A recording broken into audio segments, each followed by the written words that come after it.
Right, so I was thinking about different videos I could do, and I realised I hadn't made a top 10 predictions video yet. And as you can see by the title, I've predicted either Djokovic or Alcaraz to finish the year as ranked number 1, so stay tuned to find out. Now, I've put a lot of pressure on these because there's been 3 months of the season already, so hopefully with all this extra information I've gathered, this list can be mostly correct. So without further ado, let's get straight into the video. And before we get into the video, a quick little subscribe to the channel would be much appreciated. At number 10, I have Alexander Zverev. This is predominantly based on the fact that he has no points to defend for most of the season, and there was promising signs at Indian Wells that he could regain his form. I know he just lost to Taro Daniel in Miami, but hopefully that was just a small setback and a great recovery season. Now, at number 9, I have FAA. Now, 2022 was a great year for him. He won 4 titles. However, I believe that this was kind of an absurd year with the rankings, as many top players were out of form or couldn't compete for points, and that's why Felix Auger-Aliassime will drop out. Not by much though, as in he will not be able to make it to Turin this year, but he'll still be in the top 10. 8 is Ruud. Now, I do believe he peaked last year, and I may make a separate video about this. However, he has lots of the points to defend with 2 Grand Slam finals, ATP finals final, and a Miami final, which obviously now he can't defend. So I don't think he'll be able to defend all these points. Yeah, I still think he'll have a top 10 level season. I know he's out of form right now. Hopefully he can regain it, and he will finish number 8 and still be going to Turin. 7 is Rublev. He is a consistent player, but without improvements to the second serve, I honestly don't think he'll be able to beat the players ranked above him consistently. Not without improving it, at least. So, not much to say, just that he definitely goes to Turin at the end of the year. 6 is Holger Rune. This will be his first proper season displaying his top 10 form that he displayed in the indoor hard courts at the end of 2022. And I don't think he will have that weird losing streak they did last year in the middle of the season. So hopefully he can accumulate lots of those points and finish higher in the rankings. At number 5, it's Jannik Sinner.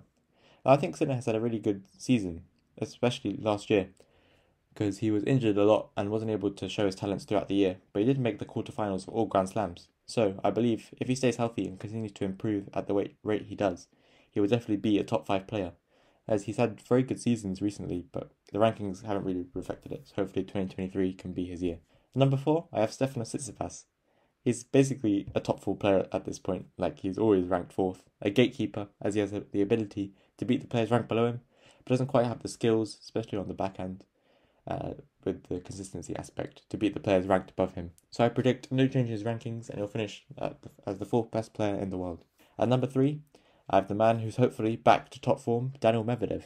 I take these last 4 tournaments as form as Daniel Medvedev basically being back to his best. So I put him here as he did not lose a lot of points at the AO, which it kind of did, but at least it was the finals, so it was only 1,200 points compared to what would have happened if he won the tournament. So not too bad there, minimizing that type of damage.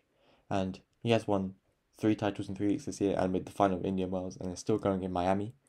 And we aren't sure whether this is permanent form for the rest of the year, but I believe he should be in the top 3 players in the world.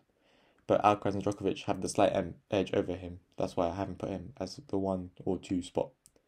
Now, quite controversially, at the number 2 spot, I have put Novak Djokovic and therefore Alcaraz is number 1, purely based on the fact that Novak is not allowed to play in the US, and Alcaraz looks like a top contender on hard courts.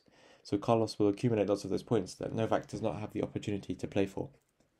So they have lots of points as well where the other one hasn't played the tournament. For example, Novak won in Rome where Alcaraz was injured, or Carlos won the US Open but Novak wasn't able to play, and Novak won the ATP finals and Alcaraz was injured, and similarly Novak winning the AO and Alcaraz was injured. So their points definitely been accumulated when they haven't been in the same tournament.